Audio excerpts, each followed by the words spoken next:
राधे राधे, जय श्री कृष्ण। फागुन का महीना हमारे हिंदू पंचांग का अंतिम महीना और इस मास की पूर्णिमा फाल्गुनी नक्षत्र में होती है। और आइए जानते हैं इसी कारण इस महीने का नाम फाल्गुन रखा गया है। इस महीने का नाम फाल्गुन पड़ा है क्योंकि ये फाल्गुनी नक्षत्र में ही हमेशा फाल्गुन महीने की पूर्णिमा आती है, जिस दिन होलिका दहन होता है। इस महीने को आनंद और उल्लास का महीना भी कहा जाता है। इस महीने आप देख सकते हैं कि कितने अधिक त्यौहार होते हैं और कितने हर्षोल्लास के साथ हम इस महीने को मनाते भी हैं, क्योंकि ये महीना जो है ना, खुशियों की सौगात लाता है, रंगों की बरसात लाता है। इसीलिए इस महीने का बहुत अधिक महत्व है। इस महीने खान पान और दिनचर्या में बदलाव के साथ चंचलता को भी नियंत्रित रखना जरूरी होता है, क्योंकि इस महीने के बाद ही शुरू हो जाता है बसंत का महीना। बसंत पंचमी आ गई है, तो बसंत का ये मौसम चल रहा होता है। इसीलिए मन की चंचलता को थामना होता है। तो इसमें हम फाल्गुन मास की आपको पौराणिक कथा भी सुनाएंगे, महत्व भी बताएंगे और कुछ ऐसे उपाय भी बताएंगे जिससे हमारे घर में सुख समृद्धि अट्रैक्ट होगी, सुख समृद्धि का हमारे घर में वास होगा और हम अच्छे से अपने जीवन को धन वैभव बढ़ाते हुए सुखी रख पाएंगे। तो चलिए बढ़ते हैं आगे। सबसे पहले धन की देवी माता लक्ष्मी के चरणों में सब्सक्राइब लाइक समर्पित करके जय माँ लक्ष्मी कमेंट बॉक्स में जरूर लिखें। जय जय श्री हरि विष्णु, जय माँ लक्ष्मी। चलिए सुनते हैं पौराणिक कथा। इस पौराणिक कथा के अनुसार सतयुग के समय की बात है। उस समय एक बड़ा ही धर्मात्मा राजा था।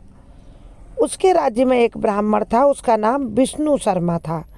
विष्णु शर्मा के 7 पुत्र थे और उसके वे 7 पुत्र अलग अलग रहते थे। जब विष्णु शर्मा का वृद्धावस्था का समय आ गया, विष्णु शर्मा ने देखा कि अब हमारा समय बहुत अधिक नहीं बचा है जीवन का, मैं बूढ़ा हो गया हूँ, वृद्धावस्था आ चुकी है।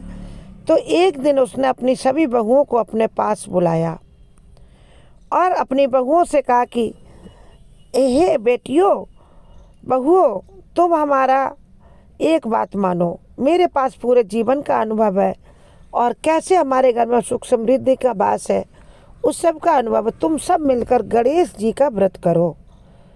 और स्वयं विष्णु शर्मा जी भी इस व्रत को किया करते थे, हमेशा से करते थे शुरू से। अब वे बूढ़े हो चुके थे, उनके तन में कुछ अशक्ति सी मालूम होती, व्रत अब भी कर रहे थे। तो उन्होंने सोचा कि अपनी बहुओं को इस दायित्व को सौंपा जाए, इस जिम्मेदारी को अपनी बहुओं को सौंप दें। बहुएं व्रत करेंगी, गणेश जी की पूजा करेंगी, क्योंकि लड़के तो सब बिजनेस व्यापार में बिजी हैं, सब अलग अलग रहते हैं, इकट्ठे आते भी नहीं हमसे मिलने। इसलिए उसने बहुओं को बुलाकर कहा कि तुम सब मेरे साथ गणेश जी का व्रत करो और कथा सुनना। जब उसने बहुओं से इस व्रत के लिए कहा तो बहुओं ने नाक सिकोड़ते हुए विष्णु शर्मा की आज्ञा नहीं मानी और उनका अपमान कर दिया। कहा, पिताजी आप तो व्रत करते करते बूढ़े हो गए हैं, घर में बहुत कुछ है, सुख संपन्नता हमारे घर में खूब है, हम क्यों व्रत करें। और उनका अपमान कर दिया। अंत में छोटी बहू, 7 बहुओं में सबसे छोटी बहू थी, उसने सोचा कि हमारी सब जिठानियों ने मना कर दिया, अगर उनके जैसा ही हम भी करें तो हमारे पिताजी को बड़ा कष्ट होगा और हमारे ससुर जी को कष्ट होगा। इसलिए सबसे छोटी बहू ने अपने ससुर जी की बात मान ली और अपने ससुर जी से पूजा की पूरी विधि व्यवस्था समझ ली। और फिर उस सबसे छोटी बहू ने पूजा की व्यवस्था विधि करके यह व्रत किया। इस दौरान उसने कोई भोजन भी नहीं किया, परंतु ससुर को भोजन करा दिया। कहा, पिताजी आप बुजुर्ग हैं, बूढ़े हो गए, आप एक बार मीठा भोजन कर लो। जब आधी रात बीत गई तो विष्णु शर्मा को उल्टी और दस्त लग गई। तब छोटी बहू ने मलमूत्र में भरे गंदे कपड़े उनको साफ करके ससुर के शरीर को धोया और पोंछा। इस दौरान पूरी रात उसकी फिर बिना कुछ खाए पिए बीत गई और वह जागती भी रही पूरी रात अपने ससुर की सेवा करते करते। गणेश जी ने उन दोनों पर अपनी कृपा की।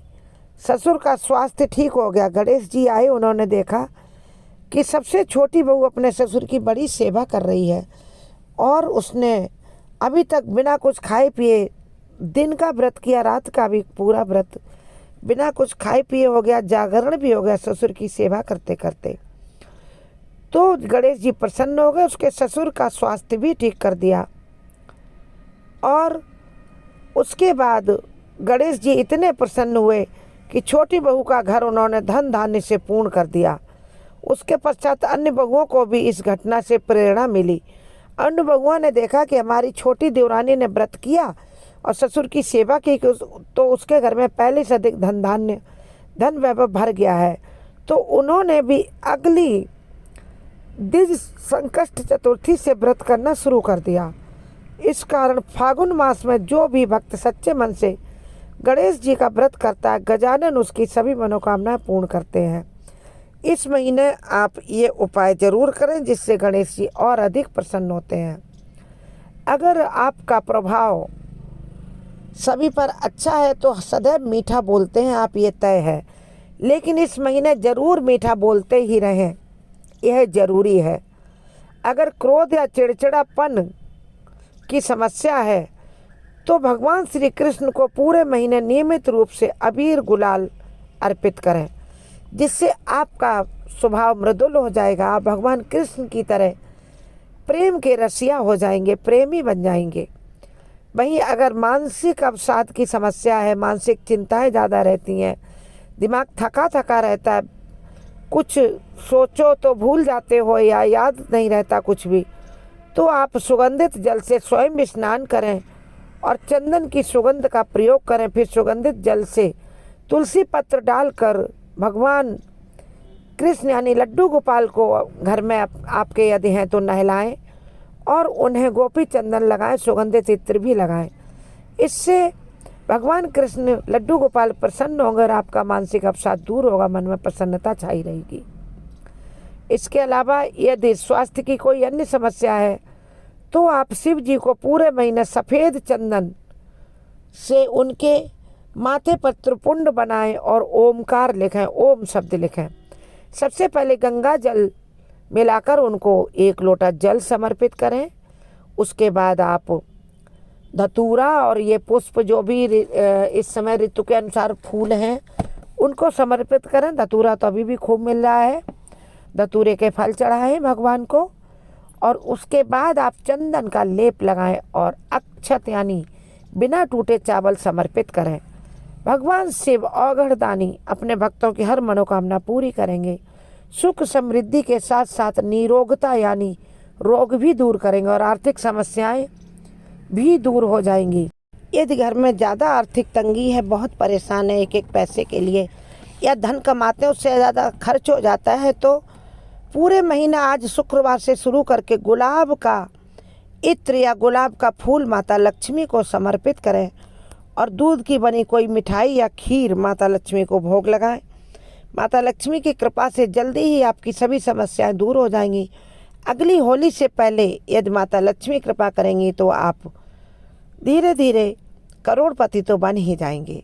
माता लक्ष्मी यदि कृपा करते हैं तो करोड़पति के अरबपति बनते भी देर नहीं लगती है, क्योंकि सारी कुछ माया माता लक्ष्मी की ही है। आप हमारे चैनल के अन्य वीडियो देखें, चैनल के वीडियो अच्छे लगे तो फिर उनको लाइक शेयर करें, चैनल सब्सक्राइब जरूर करें और कमेंट बॉक्स में जय माँ लक्ष्मी